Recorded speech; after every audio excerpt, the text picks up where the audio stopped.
Meu nome é Ellen Joyner. Tenho 33 anos.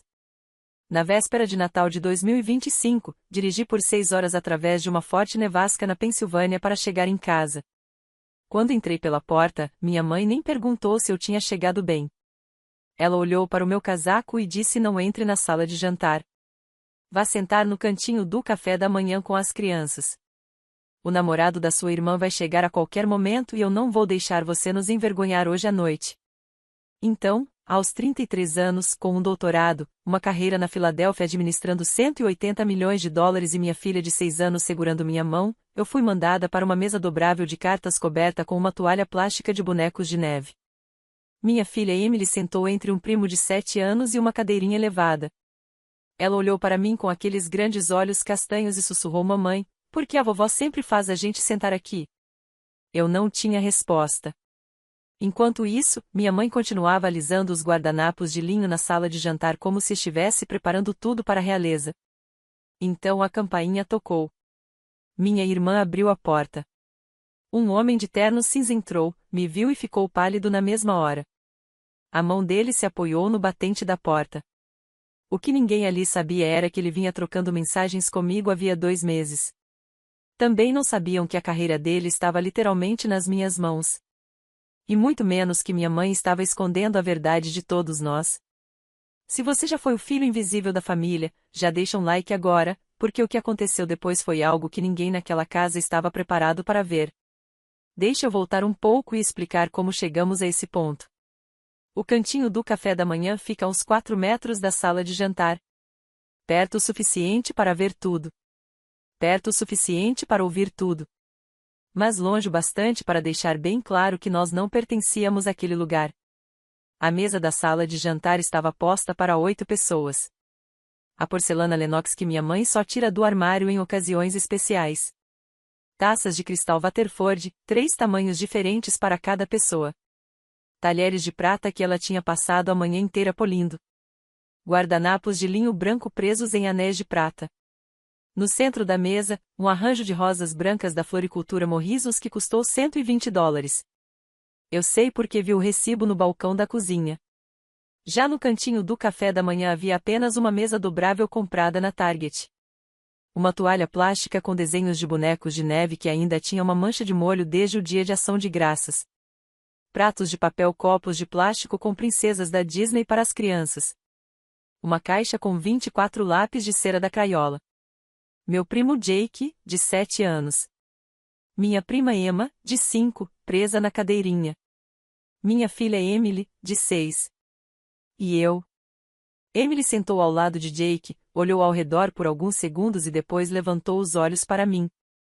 Com aquela voz sincera e doce que só crianças de 6 anos têm, ela perguntou: mamãe, a gente vai comer com os bebês porque a vovó não gosta da gente? Senti minha garganta apertar. Eu me abaixei ao lado dela. Não, querida. A gente só está sentado aqui para sobrar mais espaço para os adultos. Ela franziu a testa e respondeu: mas você é adulta. Eu sorri de leve. Eu sei, meu amor. Jake, sem perceber o clima estranho, entregou um lápis de cera para Emily e disse: quer colorir um dinossauro? Emily olhou para a folha de desenho, depois voltou a olhar para mim. Ela não pegou o lápis. Eu sei o que você deve estar pensando. Por que eu sequer vim? Por que dirigir 6 horas no meio de uma nevasca com minha filha só para acabar sentada numa mesa de crianças? Porque uma parte de mim, uma parte boba e esperançosa, acreditou que este ano seria diferente. Achei que, depois de tudo que conquistei, finalmente eles me enxergariam. Eu estava errada. Mas antes de contar o que aconteceu quando aquele homem entrou pela porta, você precisa entender quem eu realmente sou. Porque minha família não sabe. Na verdade, nunca perguntaram. Eu não sou uma mãe solteira lutando para sobreviver fazendo papelada em uma ONG e ganhando 48 mil por ano. Eu sou diretora sênior de programas da National Cancer Research Foundation, uma das 5 maiores organizações de financiamento de pesquisa sobre câncer nos Estados Unidos. Eu administro um portfólio de 180 milhões de dólares.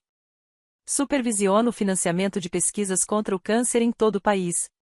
Tenho uma equipe de 23 pessoas que respondem diretamente a mim. Todos os anos analiso mais de 400 pedidos de financiamento. Minha assinatura aparece em cartas que liberam milhões de dólares para projetos científicos. Fui promovida em setembro. Meu salário é de $165 mil por ano, além de um bônus anual de 12 mil e benefícios completos. Tenho um doutorado em biologia molecular pela Boston University, concluído em 2019. Minha tese foi sobre a inibição direcionada de PDL1 em linhagens celulares de câncer de mama triplo negativo. Já publiquei 12 artigos revisados por pares. Apresento trabalhos em conferências nacionais e colaboro com pesquisadores do National Institutes of Health. Minha mãe não sabe nada disso. Nunca perguntou. Eu moro na região de Rittenhouse Square, na Filadélfia. Um lindo apartamento de um quarto no 8º andar, com vista para o parque. O aluguel é $2.100 por mês. Piso de madeira, tetos altos. Emily tem o próprio quarto. Levamos 15 minutos caminhando até a escola dela, e eu chego ao trabalho em 18 minutos a pé. Também faço trabalho voluntário na Lex Lemonade Stand Foundation. Tenho ingressos de temporada para a Orquestra da Filadélfia. Tenho 3 amigos muito próximos do trabalho. Emily tem encontros para brincar, aulas de dança e tudo o que uma criança de 6 anos poderia querer. Nós temos uma boa vida. Uma vida que eu construí. Mas, para minha mãe, eu ainda sou a filha que está lutando para dar conta de tudo. Ela ainda acha que eu cometi um erro ao me divorciar do meu ex-marido. Ainda acredita que eu sou a filha que nunca conseguiu fazer nada direito. Deixa eu falar sobre David. Eu me casei com ele quando tinha 27 anos. David Sloan, engenheiro de software, gentil, estável, paciente. Nós nos conhecemos em Boston, quando eu estava terminando meu doutorado. Ele era exatamente o tipo de homem que meus pais diziam querer para mim. Mas, no fim, eles não queriam ele. Minha mãe dizia que ele não era ambicioso o suficiente. Meu pai disse que ele vinha de uma família de classe trabalhadora, como se isso fosse algum tipo de doença. Mesmo assim, nós nos casamos. Foi uma cerimônia pequena em Boston. Meus pais apareceram, sentaram na segunda fileira e foram embora antes mesmo de a recepção terminar.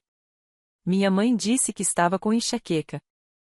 Ficamos casados por 3 anos. Tentamos de verdade, mas queríamos coisas diferentes. Ele queria continuar em Boston. Eu recebi uma proposta de trabalho em Filadélfia.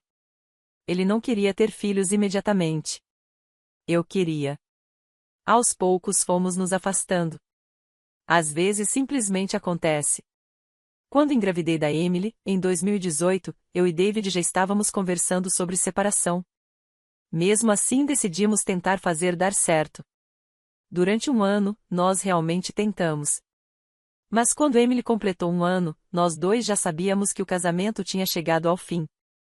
Nos divorciamos em 2021. Foi um processo tranquilo e justo. Eu fiquei com a guarda principal e ele fica com a Emily em fins de semana alternados e nos feriados. Ele é um bom pai. Nós conseguimos cuidar da Emily juntos sem brigas ou drama. Eu continuei usando o sobrenome dele. Não porque ainda o amasse. Hoje somos amigos, nada além disso. Mas toda a minha vida profissional foi construída como Ellen Sloan. Meus artigos publicados, meu LinkedIn, meu diploma de doutorado, meus cartões profissionais, meu e-mail do trabalho, minha reputação, tudo está ligado a esse nome. Ellen Sloan tem uma carreira. Ellen Joyner é apenas alguém que meus pais ignoram. Então, no trabalho continuo sendo Ellen Sloan. E nos documentos oficiais, como carteira de motorista, passaporte e quando estou na casa dos meus pais, continuo sendo Ellen Joyner. Quando contei à minha mãe sobre o divórcio, ela ficou em silêncio por uns 8 segundos. Depois disse: bom, essas coisas acontecem. Pelo menos você tem a Emily. Como se minha filha fosse um prêmio de consolação. Em seguida ela perguntou: você está saindo com alguém? Eu respondi que não. Ela suspirou e disse: você devia se esforçar mais, Ellen. A Emily precisa de uma figura paterna. Eu desliguei o telefone. Naquele ano não voltei para casa no Natal. Nem no ano seguinte. Só voltei em 2022, pela primeira vez em 2 anos. Emily tinha 3 anos. Minha mãe me abraçou na porta e disse: "Você parece cansada. Não foi sentir sua falta, nem que bom que você voltou. Apenas você parece cansada." Logo depois ela pegou Emily no colo e disse: "Ah, que coisa mais fofa. Você é a cara da sua tia Nathalie quando era pequena." Emily não parece nada com Nathalie. Ela se parece comigo. Mas eu não corrigi. Naquele Natal eles decidiram tirar uma foto de família. Meu pai montou a câmera no tripé e minha mãe começou a organizar todo mundo. Meus pais ficaram no centro, Nathalie à direita e eu à esquerda segurando Emily. Então minha mãe olhou para mim e disse: "Ellen, querida, você pode dar um passinho para trás? Você está fazendo sombra na Nathalie." Eu dei um passo para trás. A foto ficou linda. Eles mandaram revelar em tamanho 20 por 25 e colocaram numa moldura sobre a lareira. Na imagem aparecem meu pai, minha mãe e Nathalie perfeitamente centrados, nítidos e sorrindo. Emily e eu mal aparecemos. Ficamos quase cortadas da foto, apenas um borrão na borda da imagem. E essa foto ainda está lá, na lareira, neste exato momento. Minha mãe aponta para aquela foto sempre que recebe visitas em casa e diz com orgulho: "Que foto linda de nós três, não é?" 3. Como se Emily e eu simplesmente não existíssemos. Se você sabe como é a sensação de ser apagado da própria família, escreve invisível nos comentários. Na Páscoa passada, eu dirigi até lá com a Emily para irmos à igreja. Depois do culto, minha mãe nos apresentou a esposa do reverendo Campbell. Ela disse: "Esta é a Nathalie, nossa filha mais nova. Ela trabalha no consultório do Dr. Patterson, um consultório odontológico tão bonito." Em seguida apontou para mim e continuou: "E está a Ellen. Ela mora em Filadélfia e trabalha com uma fundação." Depois olhou para minha filha e acrescentou: "E está a filha dela, é isso? Emily?" Eu respondi calmamente: "É Emily." Então a senhora Campbell perguntou com gentileza: "Que tipo de fundação você trabalha, querida?" Antes que eu pudesse responder, minha mãe interrompeu: "Pesquisa sobre câncer. Um trabalho muito nobre. Agora, você já provou o presunto?" Fiquei ali parada, segurando a mão da Emily, sem dizer nada. Emily olhou para mim e sussurrou: "Mamãe, a vovó esqueceu meu nome de novo." Apertei a mão dela e disse baixinho: "Está tudo bem, querida." Mas não estava. Foi naquele momento que eu parei de tentar. O que eles não sabem é que eu não estou apenas sobrevivendo. Eu estou prosperando. O apartamento em Rittenhouse Square onde moro com a Emily é ótimo. Eu poderia facilmente comprar uma casa no subúrbio se quisesse, mas escolhi continuar na cidade porque nós duas amamos caminhar até o parque, visitar museus e viver do jeito que vivemos hoje. No trabalho, acabei de aprovar o financiamento de um ensaio clínico que pode salvar cerca de 30.000 vidas. No mês passado, apresentei ao Conselho uma proposta para ampliar nossos programas de pesquisa em câncer pediátrico, e eles aprovaram mais 40 milhões de dólares baseados nas minhas recomendações.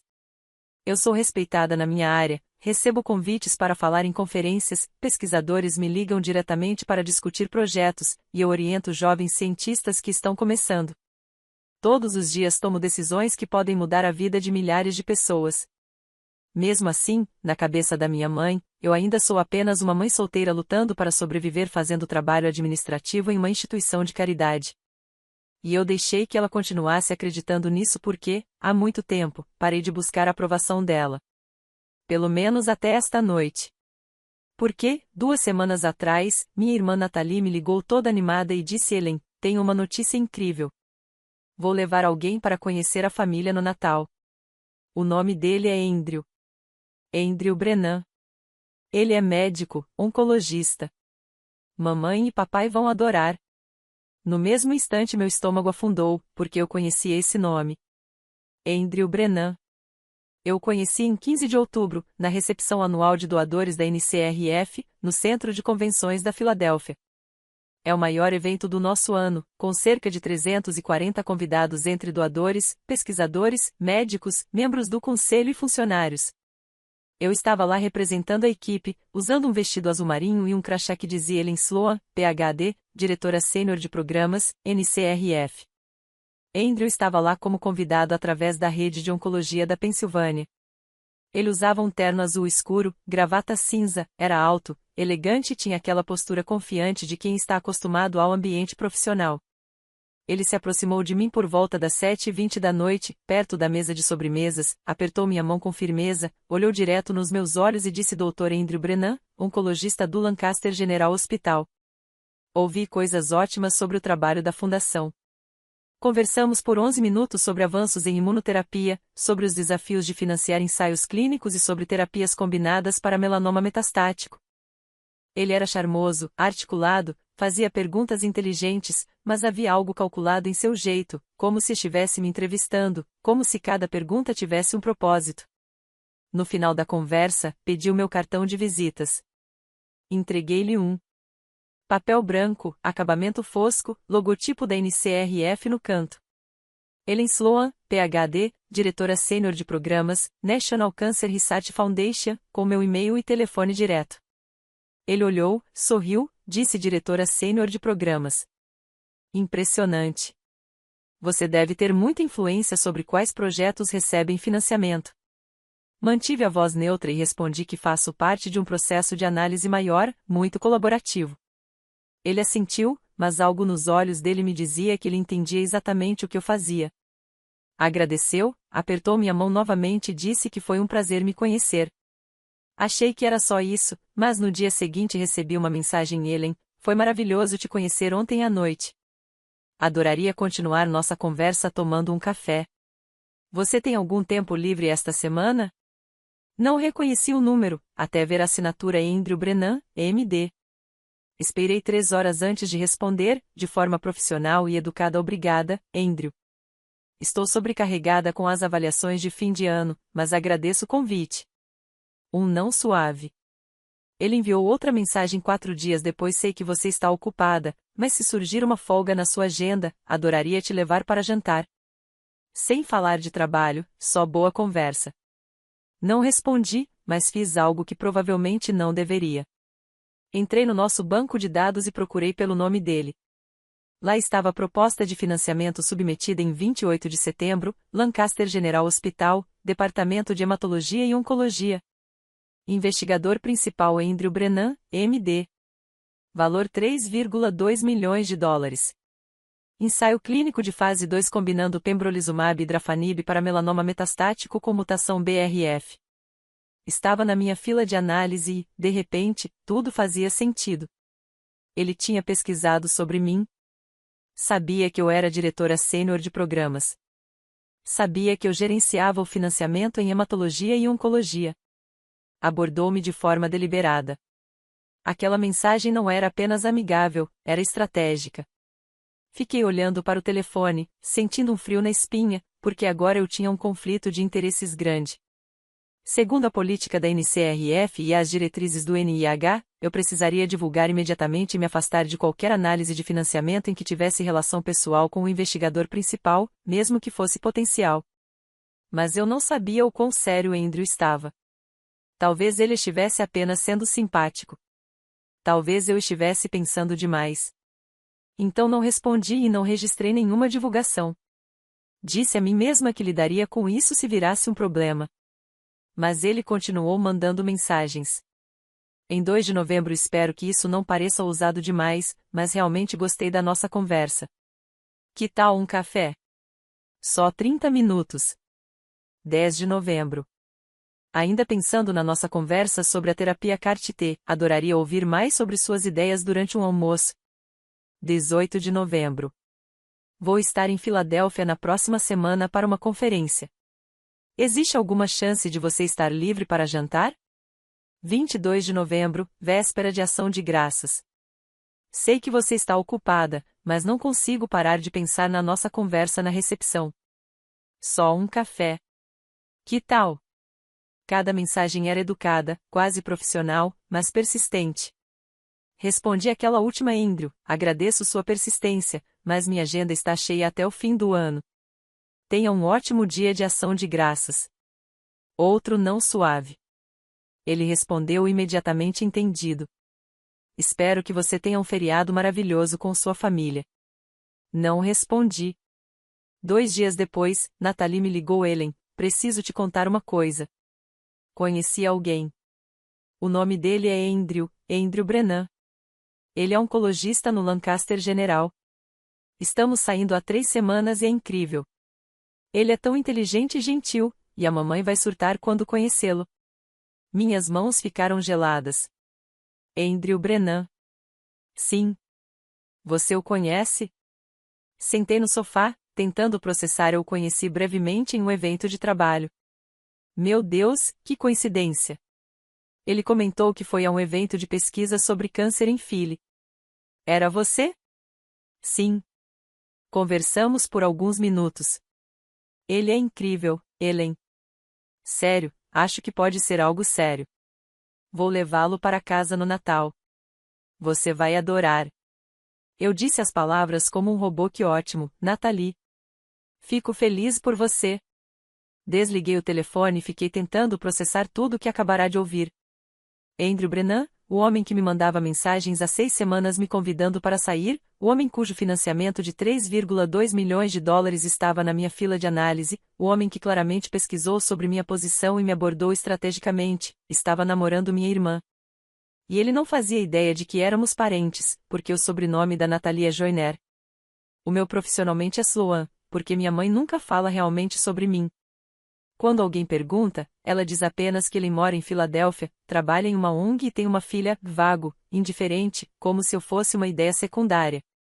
Andrew Brennan não tinha como juntar as peças, e eu não contei para Nathalie o que tinha acontecido, porque o que eu diria? Então eu não disse nada. Dirigi de volta para casa no fim de semana de ação de graças e fiquei 2 dias. Andrew ainda não tinha aparecido, mas Nathalie não parava de falar dele. Andrew disse isso, Andrew acha aquilo, Andrew vai revolucionar o tratamento do melanoma. Minha mãe brilhava sempre que ouvia o nome dele. Um médico, Nathalie, um oncologista. Que maravilha! Na sexta de manhã, voltei para Filadélfia com a Emily, sem dizer uma palavra, e então, 2 semanas antes do Natal, algo aconteceu que mudou tudo. Nathalie ligou para minha mãe em uma chamada de vídeo. Sei disso porque minha mãe me contou depois. Nathalie estava empolgadíssima, falando sem parar. Mamãe, o Andrew me contou a coisa mais engraçada. Ele disse que conheceu uma mulher em um evento de pesquisa sobre câncer em Filadélfia. O nome dela é Ellen Sloan.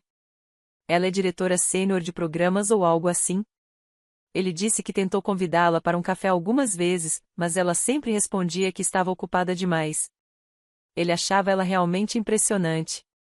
Não é engraçado? Mesmo o primeiro nome da minha irmã. Segundo o que minha mãe me contou muito depois, o rosto dela ficou branco naquele momento. Porque minha mãe não é boba. Ela sabe que eu trabalho na Filadélfia, sabe que uso o sobrenome do meu ex profissionalmente, sabe que trabalho com pesquisa em câncer. Ellen Sloan, Ellen Joyner, mesma pessoa. Minha mãe percebeu naquele instante que Andrew estava me perseguindo, mas não disse nada. Não contou para Nathalie, não a avisou, não me ligou. Em vez disso, disse a Nathalie: ah, que engraçado. Bom, tenho certeza que ela só estava ocupada. Andrew fez a escolha certa com você, querida. Ela desligou e enterrou o assunto, porque minha mãe queria Andrew para Nathalie. Ela queria o médico bem-sucedido, o homem respeitável, o genro que poderia se gabar na igreja. E se isso significava esconder o fato de que ele havia corrido atrás da filha mais velha primeiro, que assim fosse. Eu ainda não sabia de nada disso. Só descobriria na véspera de Natal. Mas senti que algo estava errado quando minha mãe me ligou em 23 de dezembro. Ellen, você ainda vai vir amanhã, certo? Sim, mãe. Ótimo. Porque o namorado da Nathalie vai estar lá. Andrew. Ele é médico. Muito bem-sucedido, muito respeitoso. Isso é importante para Nathalie. Então, eu preciso que você seja apenas agradável, não fale demais, não mencione seu trabalho, não fale de Filadélfia. Apenas deixe a Nathalie ter seu momento. Pode fazer isso pela sua irmã? Senti a Emily puxando minha manga. Ela segurava seu ursinho de pelúcia favorito, pronta para a viagem. Claro, mãe. Sério, Ellen. Não nos envergonhe. Ela desligou. Olhei para Emily, que sorriu para mim. Vamos ver a vovó e o vovô? Ajoelhei-me, abracei-a. Sim, querida, vamos. Ela inclinou a cabeça e perguntou: eles gostam da gente? Meu coração se partiu um pouco. Claro que sim, meu amor. Mas eu não tinha certeza se acreditava nisso. Então arrumamos o carro presentes que eu havia escolhido por semanas, a mala da Emily, seus pijamas favoritos, seus livros de colorir, e dirigimos 6 horas por uma nevasca na véspera de Natal. Emily adormeceu no banco de trás. Eu dirigi em silêncio, olhando para a neve e pensando no que me esperava. Chegamos às 16h52. Estacionei na entrada e acordei Emily. Chegamos, querida. Ela esfregou os olhos e olhou para a casa. Era bonita. Realmente era. A casa dos meus pais em Upper St. Clair é linda, colonial branca, varanda grande na frente, luzes de Natal, guirlanda na porta. Subimos os degraus e eu bati na porta. Minha mãe abriu e olhou para mim. Não para Emily. Para mim. Você está atrasada. Não, como foi a viagem? Oh, que bom que você chegou bem. Apenas você está atrasada. Ela olhou para meu casaco, meu jeans, minhas botas com neve. Como se eu tivesse rastreado lama pelo carpete branco da minha mãe. Não é na sala de jantar. Vai sentar na mesinha do café da manhã com as crianças. O namorado da sua irmã vai chegar a qualquer momento e eu não vou deixar você nos envergonhar hoje à noite. Emily olhou para mim, confusa. Segurei sua mão. Vamos, querida. Caminhamos pela casa, passando pela sala de jantar com sua mesa perfeita, e entramos na mesinha do café da manhã, uma mesa dobrável, toalha de plástico com bonecos de neve e aquela mancha de molho ainda visível, pratos de papel. Jake e Emma já estavam lá colorindo. Emily se sentou ao lado de Jake, olhou ao redor e me perguntou alto o suficiente para todos ouvirem: mamãe, por que a vovó sempre nos faz sentar aqui? A gente come com os bebês porque ela não gosta da gente? Minha mãe, na sala de jantar, fingiu não ouvir. Eu me agachei ao lado da Emily. Não, querida. Nós só estamos sentadas aqui para dar mais espaço aos adultos. Mas você é adulta. Eu sei. Ela franziu a testa e não pegou um lápis de cor. Sentei ao lado dela, entre minha filha de 6 anos e a cadeirinha. Observei minha mãe alisar aqueles guardanapos de linho pela 12ª vez. Meu pai estava encostado na lareira, olhando o relógio. Natalie andava de um lado para o outro perto da janela, vestido vinho, cabelo perfeito, maquiagem impecável. Olhava para o celular, depois para a janela, depois para o celular de novo. Ela estava nervosa, animada. Este era o momento dela, e eu era apenas uma nota de rodapé.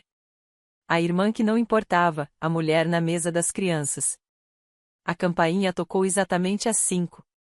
Natalie praticamente correu para a porta, ajeitou o vestido, conferiu seu reflexo no espelho do corredor, abriu a porta com um sorriso capaz de iluminar a sala. Andrew, você chegou na hora certa. Ele entrou. Terno cinza carvão, gravata vinho, sapatos pretos Oxford polidos como espelho, segurando uma garrafa de vinho, Chantal Margaux. Eu conheço vinhos. Aquilo custava pelo menos $200. Ele sorriu para Natalie, inclinou-se e beijou sua bochecha, e então seus olhos fizeram o que todo mundo faz ao entrar em um lugar novo. Percorreram a sala, observaram as pessoas, o espaço, a disposição. Seu olhar passou pelo meu pai, pela minha mãe, pela sala de jantar, e pousou em mim, sentada na mesa das crianças, a 12 pés de distância, com minha filha ao meu lado. Eu assisti tudo em câmera lenta: reconhecimento, choque, pânico. O rosto dele perdeu a cor, de bronze saudável a pálido em 2 segundos. O corpo se desequilibrou levemente, como se alguém tivesse empurrado por trás. A mão direita se agarrou ao batente da porta, os nós dos dedos brancos. A garrafa de vinho na mão esquerda se inclinou, mas ele conseguiu segurá-la antes que caísse. A boca abriu um pouco. 4 segundos e meio de contato visual direto. Eu não desviei o olhar. Fiquei calma, observando ele perceber que a mulher com quem vinha trocando mensagens por 2 meses estava sentada na mesa das crianças na casa dos pais da namorada dele. Natalie não percebeu. Estava ocupada demais pegando o casaco dele. Andrew, você está bem? Ele piscou, se recompôs rápido, sorriso profissional voltando ao rosto. Sim, desculpe, escorreguei. o chão de vocês é muito polido. A voz dele soou apenas um pouco tensa. Minha mãe entrou como um falcão cuidado. O Donald encerou ontem. Estendeu a mão. Você deve ser o Dr. Brennan. Estamos muito felizes com a sua visita. Andrew desviou os olhos de mim e apertou a mão dela. Senhora Joyner, obrigado por me receber. Sua casa é linda. Tudo fluía como se nada tivesse acontecido. Meu pai se aproximou, apertando firme a mão dele, avaliando-o. Donald Joyner, prazer em conhecê-lo. O prazer é meu, senhor. Natalie brilhava, segurando o braço dele. Andrew, este é meu pai e minha mãe. Ela fez um gesto vago em direção à parte de trás da casa. Essa é a Ellen, minha irmã mais velha. Ela mora em Filadélfia e trabalha com ONGs. O tom de desdém na voz da minha mãe era claro, como se ela estivesse se desculpando por eu existir. Andrew se virou, olhou para mim, forçou um sorriso. Prazer em conhecê-la, Ellen. Emily puxou minha manga. Mamãe, quem é aquele homem? Eu não me levantei, apenas falei, clara e calma, nós já nos conhecemos. A sala congelou. Todas as cabeças se viraram. O sorriso de Natalie vacilou. O quê?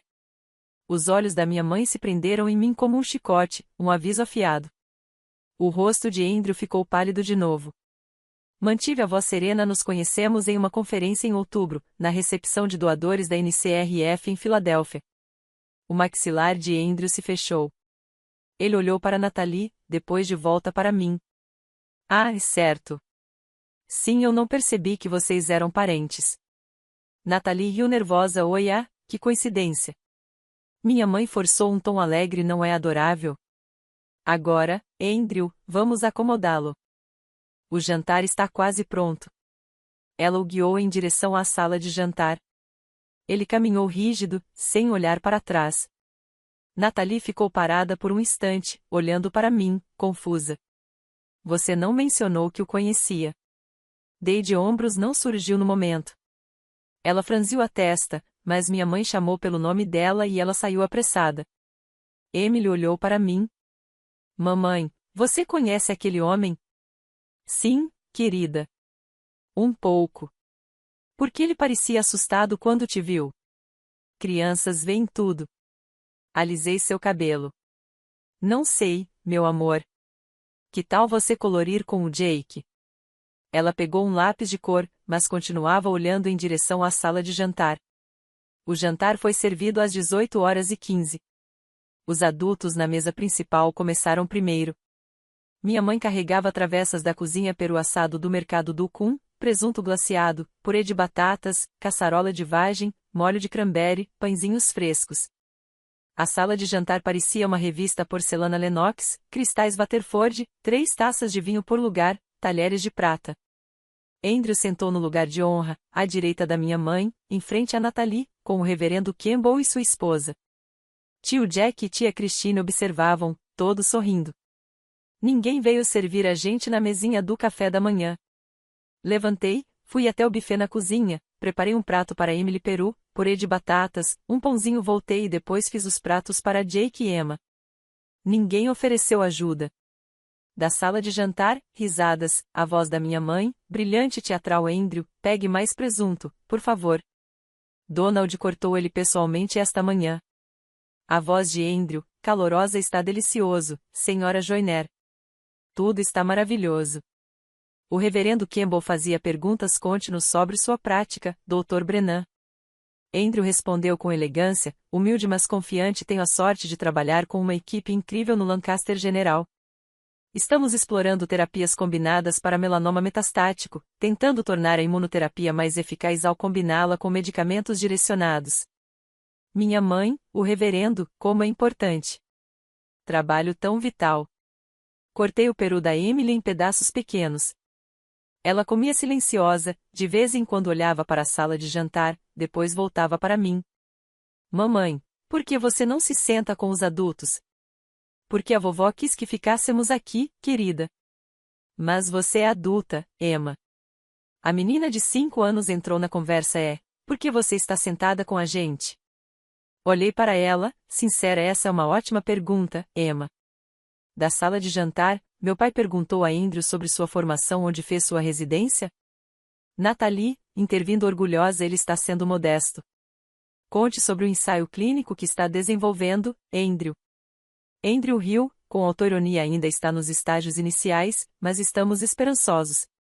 Eu fiquei ali, comendo peru em um prato de papel, ouvindo Andrew descrever o exato ensaio clínico que eu vinha revisando nos últimos 3 meses.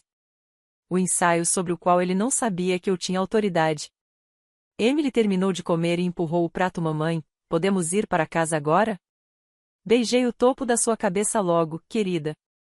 A sobremesa chegou às 18h45. Torta de maçã, torta de abóbora, chantilly em uma taça de cristal. Tio Jack estava sentado ao lado de Andrew. Conversavam sobre golfe, acho. O celular de Andrew vibrou no bolso do paletó. Ele o puxou, olhou para a tela, algum alerta do sistema hospitalar provavelmente. Mas quando tirou o telefone, algo mais caiu junto, um cartão de visitas. Ele caiu no chão com a frente para cima. Tio Jack viu, se abaixou e pegou. Você deixou cair algo. Entregou para Andrew. Mas antes que ele pudesse pegar, Tio Jack olhou para o cartão e leu em voz alta, de reflexo. Ellen Sloan, Ph.D., Senior Program Director, National Cancer Research Foundation.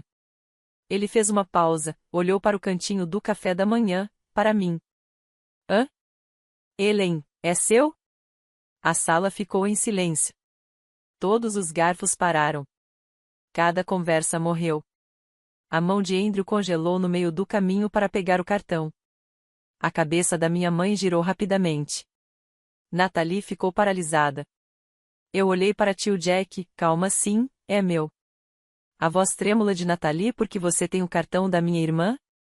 Andrew olhou para ela, depois para mim, e de volta para ela, atrapalhado. Nós nos conhecemos na recepção que mencionei em outubro. Ela me deu o cartão. Não percebi que vocês duas eram parentes. A voz de Nathalie subiu. Vocês se conheceram em uma conferência? Sim. Conversamos brevemente sobre pesquisa em câncer.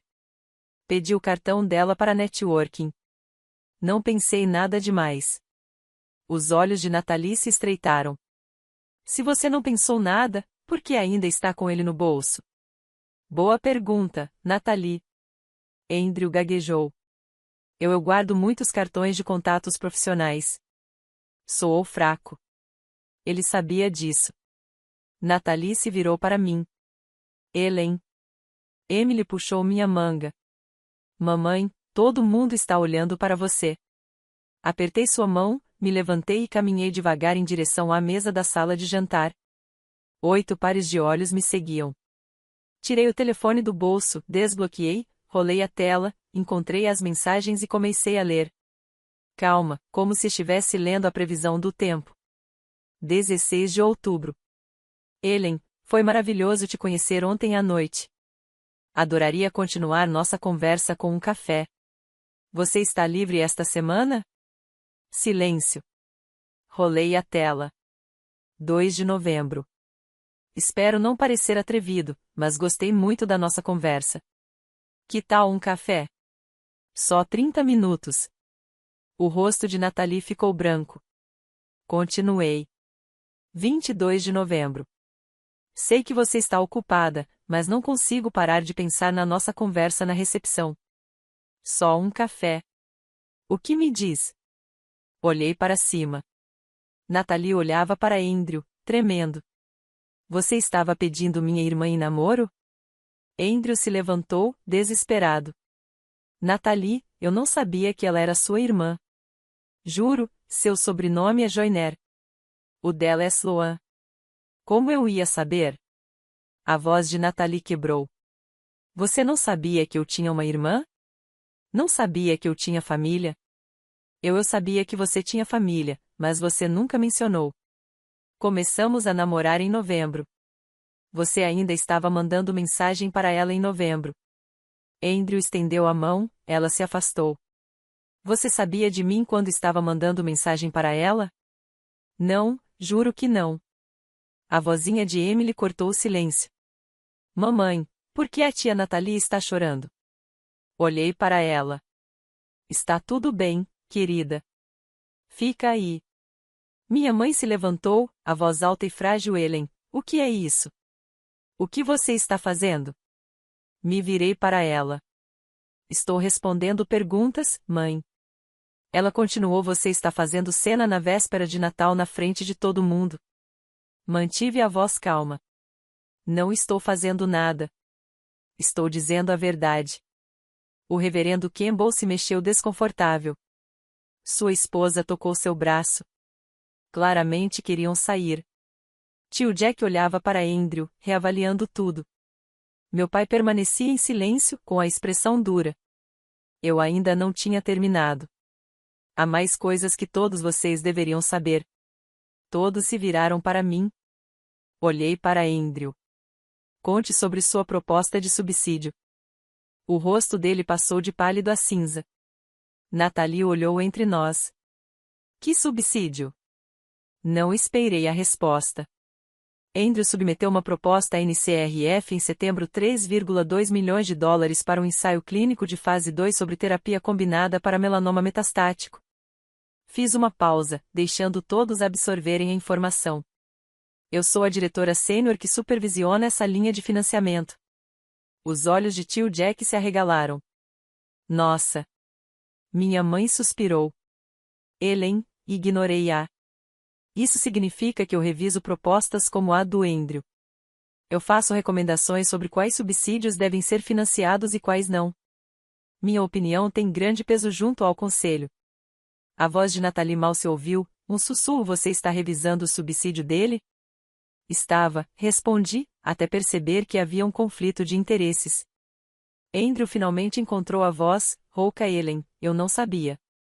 Quando te conheci na recepção, não sabia que você era a pessoa revisando minha proposta.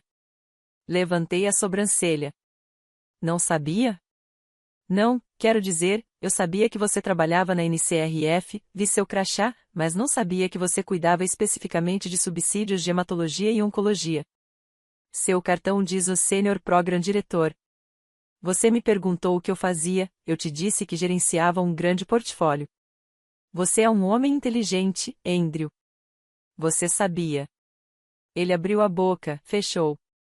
Nada. Minha mãe encontrou a voz, estridente. Ellen, qual exatamente é o seu trabalho? Virei-me para encará-la de frente. Sou diretora sênior de programas na National Cancer Research Foundation. Gerencio 180 milhões de dólares em financiamento para pesquisa sobre câncer. Supervisiono 23 pessoas. Reviso mais de 400 propostas de subsídio por ano. Meu salário é de 165 mil dólares por ano, mais bônus. Tenho PhD pela Boston University, publiquei 12 artigos revisados por pares e fui promovida a esta posição em setembro. A boca da minha mãe se abriu, mas nada saiu.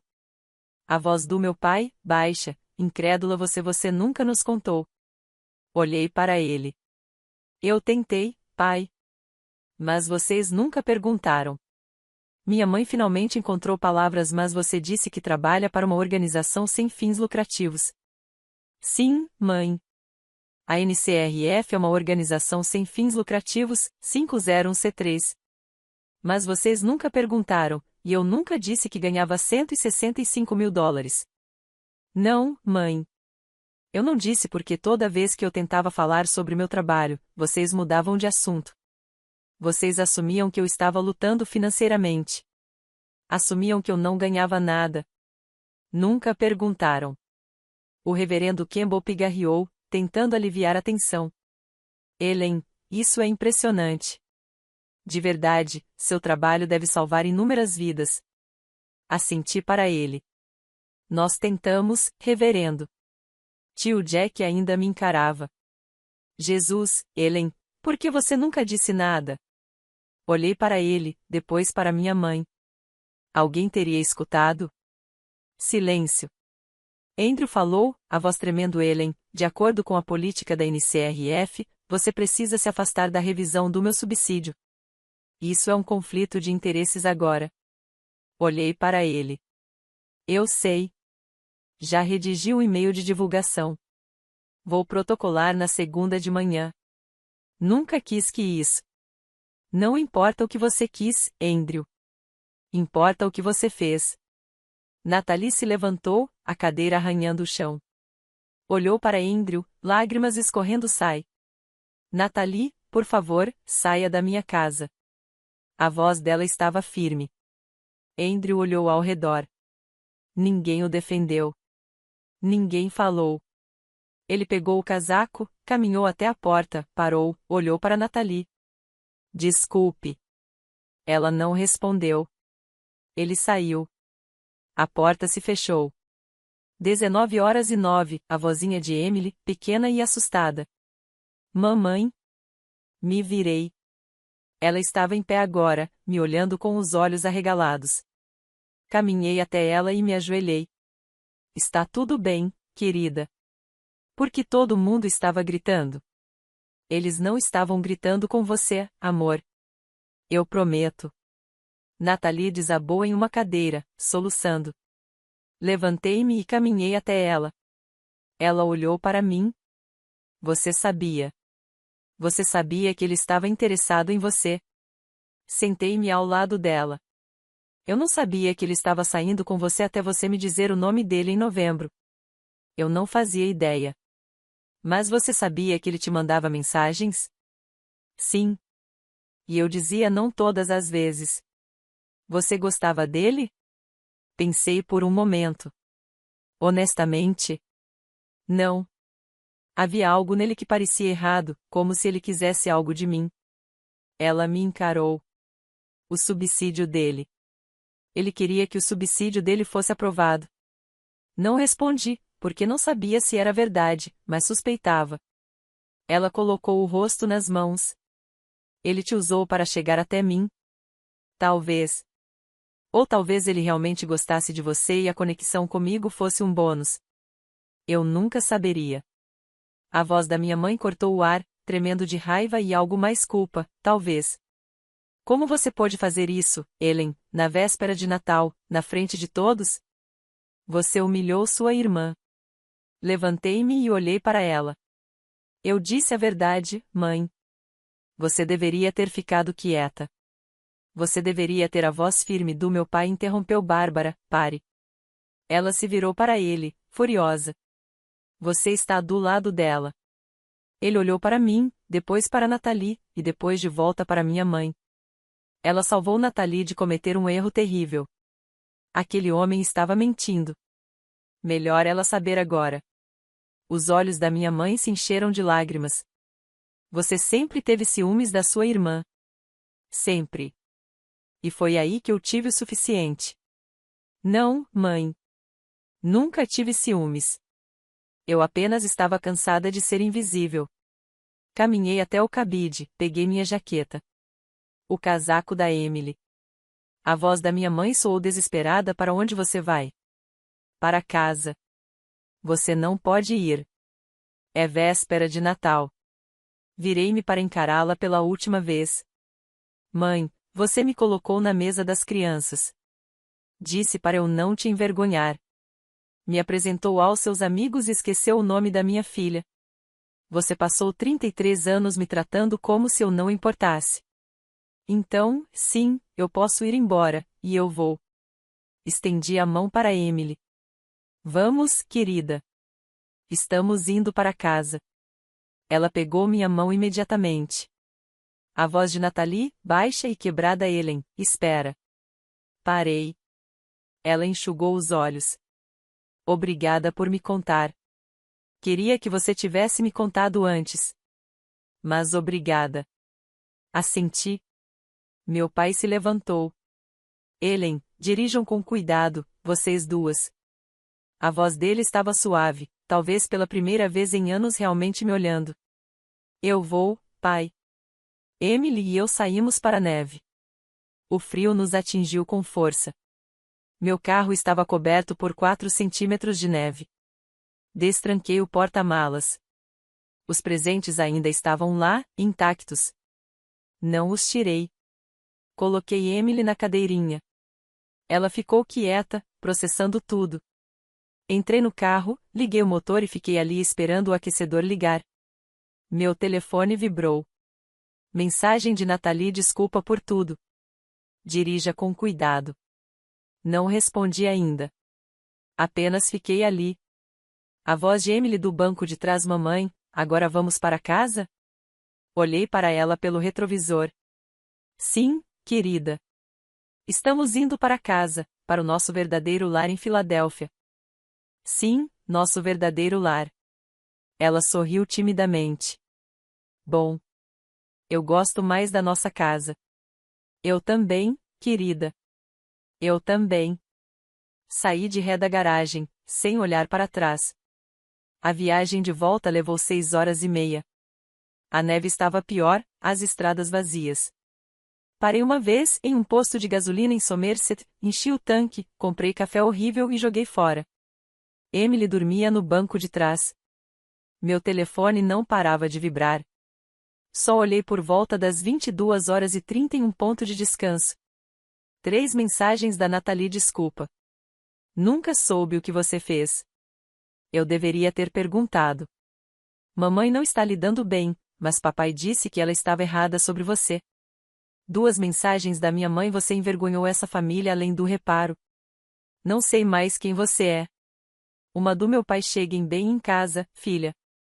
E uma de um número desconhecido: Ellen, aqui é o Andrew. Me desculpe por tudo. Vou me recusar profissionalmente. Espero que possa me perdoar. Apaguei o número do Andrew e respondi ao meu pai: chegamos bem. Obrigada. Não respondi à minha mãe, voltei para o carro e dirigi. Chegamos em Filadélfia às 2h18 da manhã de Natal. Carreguei Emily até nosso apartamento. Ela estava meio adormecida. Acolhi-a na cama, beijei sua testa. Ela murmurou: mamãe, sim, querida. Estou feliz que estamos em casa. Eu também. Fui para meu quarto, troquei de roupa e me joguei na cama.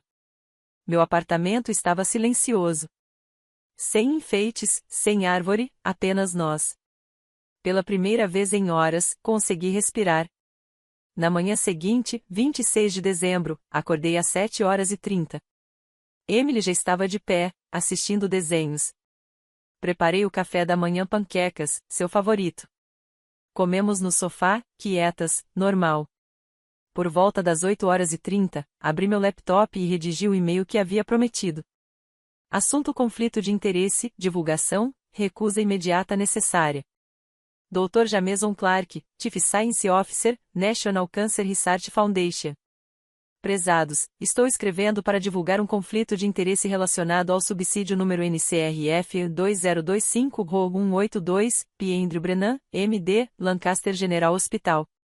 Conheci o Dr. Brennan na recepção anual de doadores da NCRF em 15 de outubro de 2025. Posteriormente, ele iniciou contato pessoal durante um período de 8 semanas, o qual recusei. Recentemente soube que o Dr. Brennan está em um relacionamento com minha irmã mais nova. Dadas essas conexões, não posso mais fornecer uma análise imparcial desta proposta. Solicito respeitosamente recusa imediata e reatribuição a outro diretor de programa. Peço desculpas por qualquer interrupção no cronograma de avaliação. Linha do tempo completa das interações anexada. Atenciosamente, Ellen Sloan, PhD, Senior Program Diretor. Enviei o e-mail e o Dr. Clark respondeu às 10h15. Ellen, obrigado pela transparência. Vamos discutir na segunda-feira. Não se preocupe, lidaremos com isso de forma apropriada. Na segunda-feira, 27 de dezembro, me encontrei com o Dr. Clark. Ele foi compreensivo e solidário: você fez a coisa certa. É exatamente por isso que temos essas políticas. O subsídio foi então reatribuído à Dr. Patrícia Donnelly. Fui oficialmente retirada do caso. Nas 2 semanas seguintes, Nathalie e eu trocamos mensagens, não todos os dias, mas com regularidade. Ela estava processando tudo, magoada, mas também começando a despertar para a realidade. Tenho pesquisado sobre o Andrew na internet. Ele tem um padrão, Ellen. Mulheres em posições que podem ajudar a carreira dele. Sinto-me uma idiota. Liguei para ela. Você não é idiota. Ele era calculista. Você não poderia saber. Você acha que ele te escolheu para chegar até mim? Fui honesta. Não sei. Talvez. Ou talvez ele realmente gostasse de você e me viu como um bônus. De qualquer forma, você está melhor assim. Ela ficou em silêncio por um tempo. Obrigada por me contar. Você é minha irmã, Nathalie. Sou? Quase não conversamos. Isso pode mudar, se você quiser. Longa pausa. Gostaria que mudasse. No dia 10 de janeiro, Nathalie ligou Ellen. Estou pensando em me mudar, ter meu próprio lugar. Mamãe não está lidando bem com nada disso. Você deveria fazer o mesmo. Vai ser a melhor decisão da sua vida. Mesmo? Mesmo? Você finalmente vai poder descobrir quem você é, não quem eles querem que você seja. Ela riu, triste como você fez. Sim, como eu fiz. Ela fez uma pausa. Posso ir te visitar algum dia? Ver seu apartamento, conhecer a Emily direito. Sorri. Adoraria. Minha mãe me ligou 14 vezes entre o Natal e meados de janeiro. Eu não atendi. Ela deixou mensagens de voz. As primeiras eram raivosas, você precisa me ligar de volta. Depois defensivas, eu só estava tentando proteger a Nathalie. Em seguida, culpando são férias. A família deveria estar junta. No dia 8 de janeiro, diferente, mais silenciosa Ellen, seu pai me mostrou seu LinkedIn. Eu não fazia ideia do seu PhD, da sua posição. Não sei o que dizer. Por favor, me ligue. Ouvi, não deletei, não liguei de volta. Ainda não. Em 11 de janeiro, Nathalie me contou algo que me gelou o sangue. Ellen, preciso te contar algo sobre a mamãe. O quê? 2 semanas antes do Natal, eu estava em uma videochamada com ela. Eu estava falando sobre o Andrew. Mencionei que ele tinha me contado sobre uma mulher chamada Ellen Sloan, em um evento de câncer. Ele disse que tentou convidá-la para um café, mas ela estava ocupada demais. Meu estômago caiu e a cara da mamãe ficou estranha, como se ela tivesse percebido algo, mas ela não disse nada. Apenas mudou de assunto. Eu nunca tinha pensado nisso até agora. Ela sabia o que sabia. Andrew estava me perseguindo. Ela ligou os pontos. Ellen Sloan, Ellen Joyner. Ela sabia e não te contou. Nathalie ficou quieta por muito tempo. Por que ela faria isso? Fechei os olhos. Porque ela queria que você tivesse ele. O médico bem-sucedido, o genro respeitável, mesmo que significasse esconder o que ele fez. Meu Deus, sim. A voz de Nathalie tremia. Preciso falar com ela. Nathalie, não. Preciso. Ela desligou. 20 minutos depois, meu telefone tocou. Era minha mãe. Quase não atendi, mas algo me fez pegar. Olá, a voz dela estava grossa, como se tivesse chorado. Ellen, a Nathalie acabou de. Ela me confrontou sobre o Andrew, sobre o que eu sabia. Eu não disse nada. Eu deveria ter contado a ela. Eu deveria ter contado a você. Eu queria que a Nathalie fosse feliz. Queria que ela tivesse alguém bom ao lado dela. E eu pensei que se eu apenas ignorasse, tudo se resolveria sozinho. Você escolheu a fantasia da Nathalie em vez da verdade. Eu estava errada. Silêncio. Ellen, me desculpe por isso. Por tudo. Pela mesa das crianças.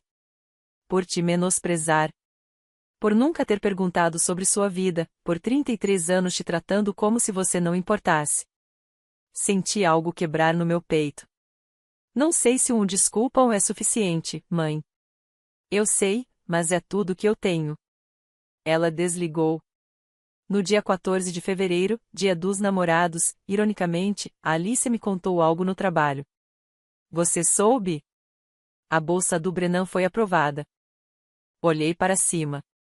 O quê? Doutor. Depois da revisão do Doni, 3,2 milhões aprovados. Ciência sólida, protocolo forte. O conselho votou sim. Me recostei, processando. A bolsa do Andrew foi financiada de forma justa, e eu não senti nada, nem raiva, nem vingança, apenas neutralidade profissional. Ele conseguiu o que merecia pelo mérito. O processo funcionou. No dia 21 de fevereiro, recebi uma carta pelo correio, escrita à mão. A letra da minha mãe, 3 páginas, papel creme com monograma. Sentei na mesa da cozinha. Emily estava em um encontro com amigas. Abri a carta e li 2 vezes. Ellen, escrevi esta carta uma dúzia de vezes e joguei fora uma dúzia de vezes, mas preciso tentar. Eu estava errada sobre tantas coisas. Criei uma narrativa na minha cabeça sobre quem você era. A filha que cometia erros. A filha que nunca acertava. A filha que precisava ser consertada. Nunca perguntei se essa narrativa era verdadeira. Apenas acreditei. Seu pai me mostrou seu perfil do LinkedIn, suas publicações, sua posição. Eu não fazia ideia. Sinto que te olhei através de um vidro distorcido por 33 anos, vendo alguém que não existia. Não sei como consertar isso. Não sei se posso, mas quero tentar, se você me permitir. Eu te amo. Sempre amei. Só não sabia como demonstrar. Desculpe-me. Dobrei a carta e guardei na gaveta da minha escrivaninha. Não respondi. Ainda não. Mas também não joguei fora.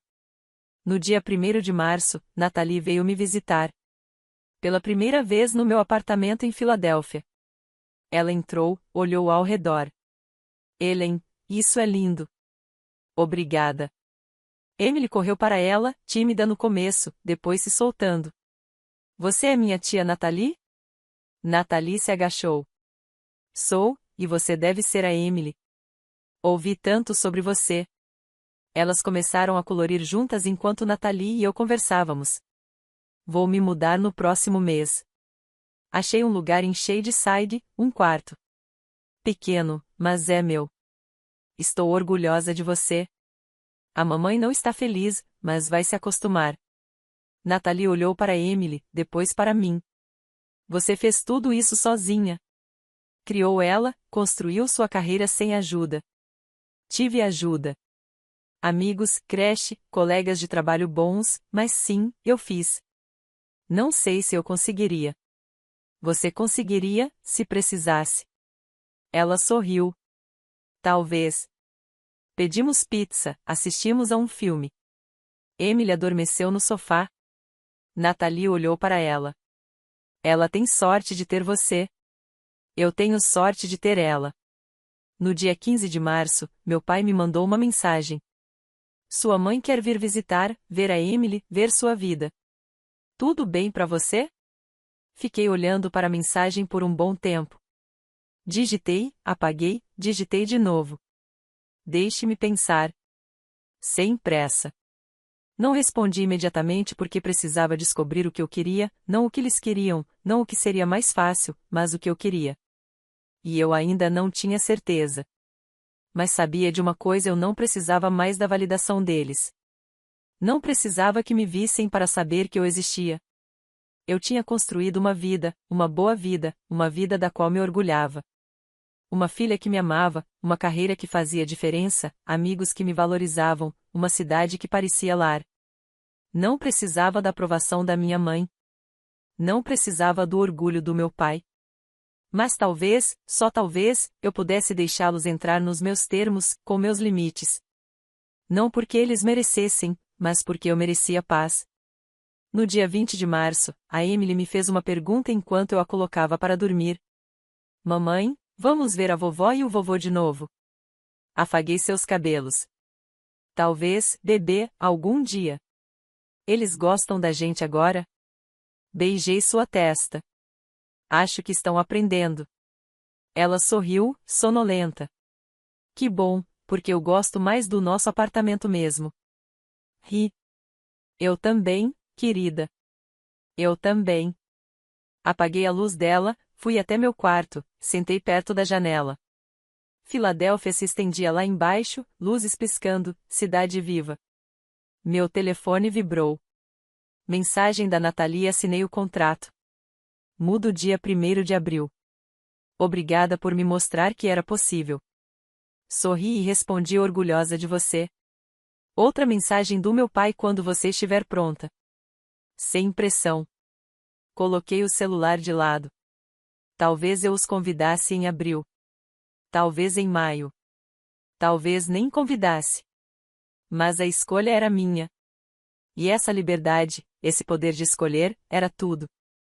Pensei na véspera de Natal, na mesa das crianças, na cara do Andrew, na voz da minha mãe, ao sair para o frio. Foi doloroso, bagunçado, público, mas também necessário. Porque às vezes a única maneira de ser livre é dizer a verdade, mesmo que custe caro. Mesmo que estrague o Natal. Mesmo que faça de você o vilão na história de outra pessoa. Eu disse a verdade.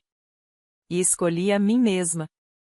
E agora estou aqui, no meu apartamento, na minha cidade, com minha filha dormindo no quarto ao lado, minha irmã encontrando seu próprio caminho, e talvez meus pais finalmente começando a me ver. Não sei como essa história termina. Não sei se vamos nos reconstruir. Não sei se o perdão é possível. Mas sei de uma coisa: eu não sou mais invisível. Não para eles, mas, mais importante, não para mim mesma.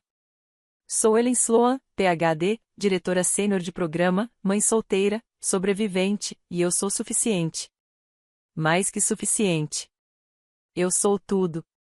Se você chegou até aqui, obrigada por ouvir, por estar aqui. Se você já foi a criança invisível, deixe um comentário. Você não está sozinho.